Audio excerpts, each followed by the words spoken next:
Bonjour, dans cette deuxième vidéo consacrée aux inéquations, nous allons voir des inéquations avec des logarithmes népériens et des exponentiels. Commençons par un exemple simple. Alors évidemment, nous avons configuré WorldMath avec GeoGebra, solve 2 ln de x plus 1 supérieur à moins 2, alt b, et nous obtenons un résultat assez surprenant puisque nous avons x supérieur à 1 suivi de 0 sur racine de e puissance 3 suivi de 0. L'algorithme fonctionne sans doute en valeur approchée, mais il n'a pas été capable d'écrire 1 et racine de e puissance 3. Regardons un deuxième exemple qui va être lui aussi assez surprenant. Solve de 2 ln de x moins 1 supérieur ou égal à ln de 2x moins 3. Alt B. Ici, nous voyons que la fonction logarithme népérienne de x moins 3 n'est définie que pour x plus grand que 3/2, ce qui, du coup, valide l'autre logarithme népérien. Donc, assez clairement, cette quantité est tout à fait justifiée. Par contre, ici, on voit à la fois que x est plus petit ou égal à 2, x est plus grand ou égal à 2. Quel est le rôle de 2 là-dedans? Nous pouvons le trouver en faisant ceci. On reprend la même équation, donc on va reprendre la même équation ici. Et à la place de supérieur ou égal, on met supérieur. Et là, nous allons voir ce qui se passe. Alt B. Évidemment, nous avons cette fois-ci un inférieur strict parce que 2, c'est le terme qui remplit l'égalité 2 ln de x moins 1 égale ln de 2x moins 3. En fait, les logiciels de calcul formel, quand ils résolvent les inéquations, cherchent d'abord les points où il y a égalité et travaillent d'un côté et de l'autre de l'égalité, d'où cette histoire de 2. Donc les deux inéquations se ressemblent et effectivement, il y a sans doute qu'un seul algorithme pour les deux.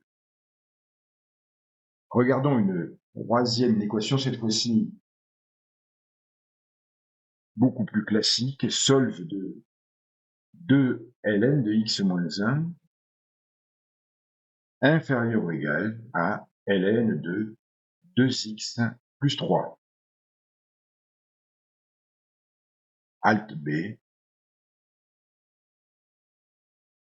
Donc ici, pas trop de secret là-dedans. Nous avons x compris entre 1 et racine de 6 plus 2. Le 1 vient de x moins 1. Effectivement, il faut que x soit plus grand que 1. Du coup, de 6 plus 3 est strictement positif. Ce qui est intéressant, c'est que si on cherche à résoudre l'équation, c'est-à-dire solve 2 ln de x moins 1 égale ln de 2x plus 3, alt B, GeoGebra n'y parvient pas. C'est assez étonnant parce qu'effectivement, il a fallu qu'il y parvienne pour faire ce calcul-là, en particulier la notion de racine de 6 plus 2. Alors, si nous enlevons le égal, et que nous demandons cette fois-ci à passer par WorldMath directement, et que nous faisons solve, cette fois-ci, gardons GeoGebra comme moteur de calcul, et bien, dans ce cas-là, avec WorldMath, on y arrive et on retrouve le racine de 6 plus 2. Donc, bien que ce soit GeoGebra, WorldMath utilise ici un autre algorithme que celui qu'utilise GeoGebra pour résoudre l'équation. Quatrième exemple, solve de ln de x moins 1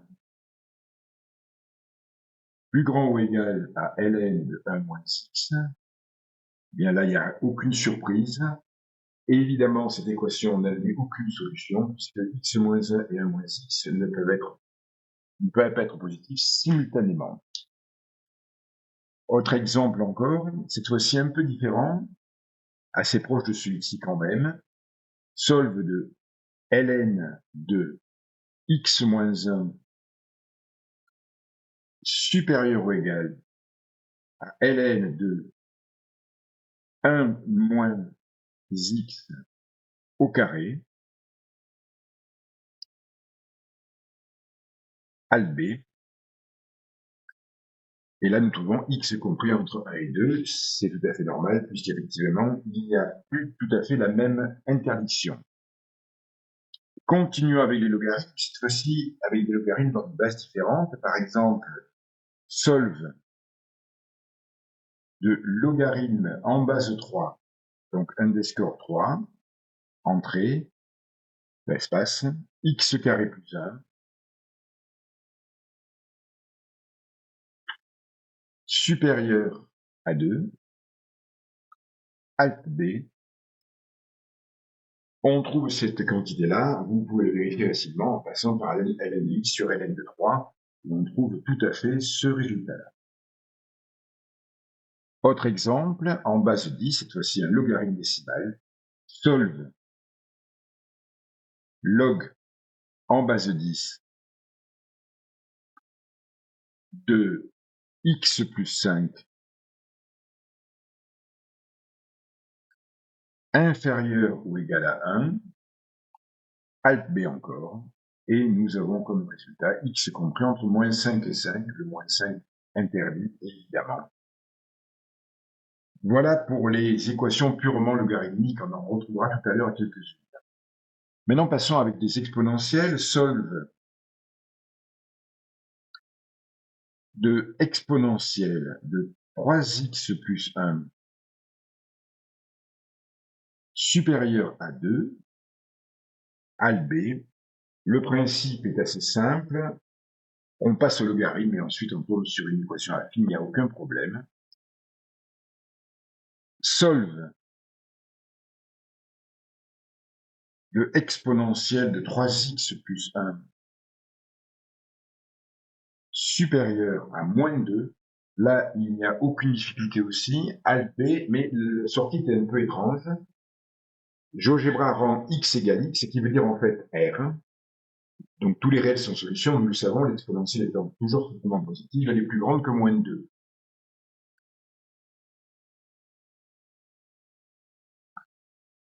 Regardons une autre inéquation, solve d'exponentielle de abs, donc valeur absolue, de 3x plus 1 supérieur à 2, alt b, et nous obtenons évidemment la réunion de deux ensembles de solutions, x plus petit que moins ln de 2 moins 1 sur 3, celui que nous avons déjà rencontré au-dessus, par exponentielle de 3x plus 1 supérieur à 2, c'est tout à fait normal, bien évidemment, puisque la valeur absolue peut être égale à plus ou moins 3x plus 1. Donc, remarquons simplement que dans ce cas-là, comme d'ailleurs dans le cas que nous avons vu sur log à base 3, et contrairement aux inéquations que nous avons rencontrées avec des fonctions affines et puis des fonctions rationnelles, le ou n'est pas écrit, le symbole ou n'est pas écrit, et les solutions sont séparées par des virgules. Donc passons à d'autres types d'exponentielles. Solve de 2 puissance x supérieur à 8, alt b, et nous obtenons ln de 8 sur ln de 2, donc il n'y a pas de simplification. Et pour obtenir une simplification, il faut obliger GeoGebra à simplifier. Alors pour ça, on écrit simplifie, solve de 2 puissance x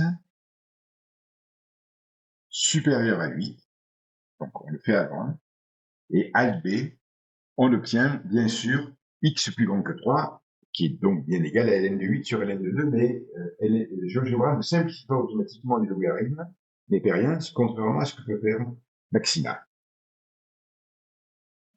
Autre exemple encore, qui sera fait avec un algorithme un peu différent, solve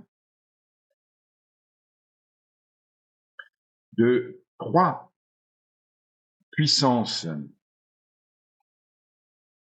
x moins 1 plus 2 puissance x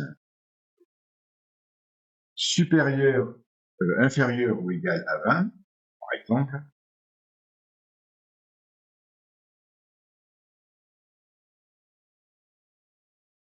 alt b. Nous obtenons ce résultat-là. Alors, est-ce que ce résultat est tout à fait convenable? Alors, regardons ça avec le logiciel graph. 3 puissance x moins 1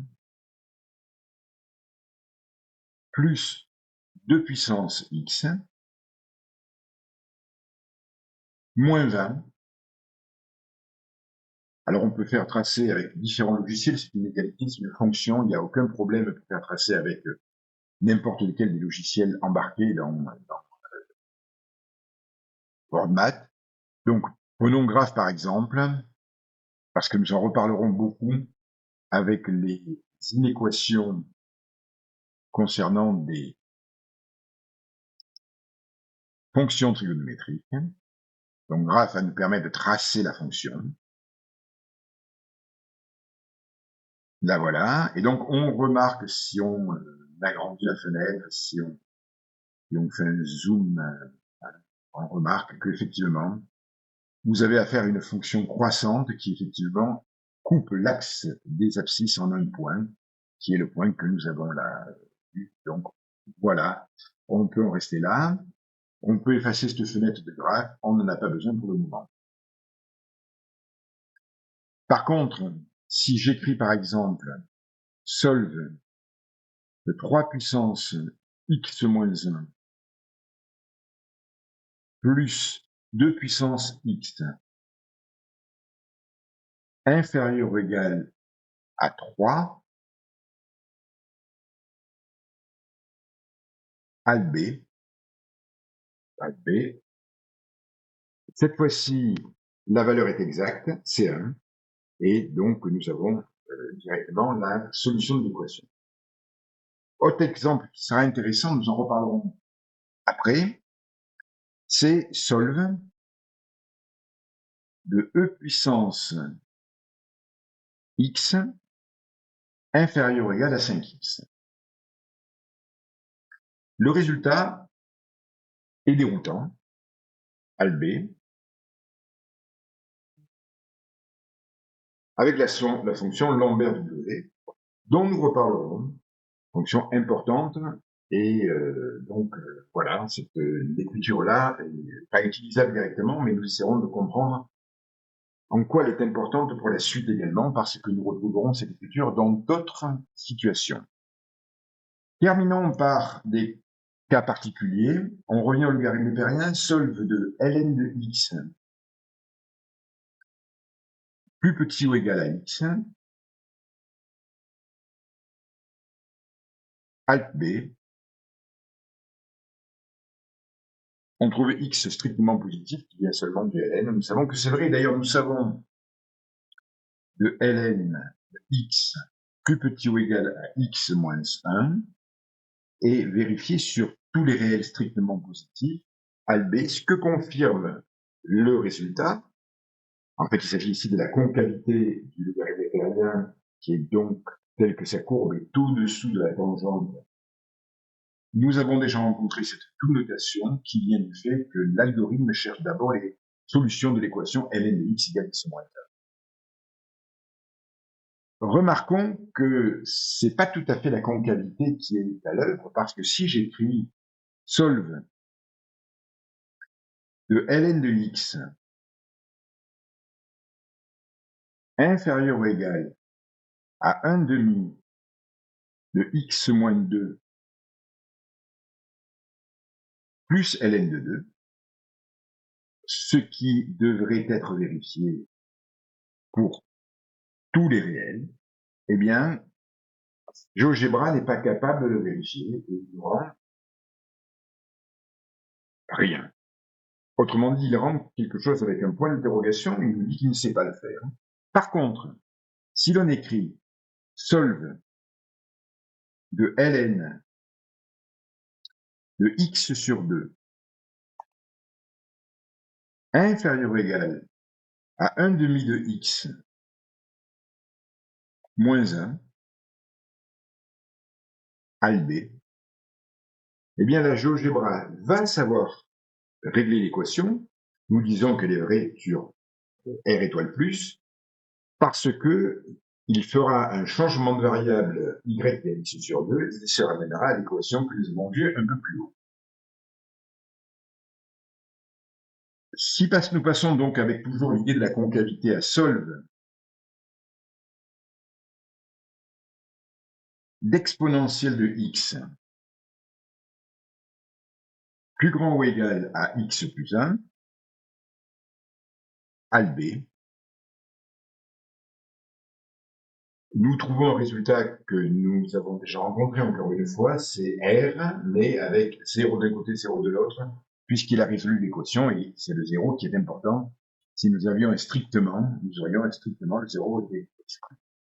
En fait, si nous faisons solve d'exponentielle de x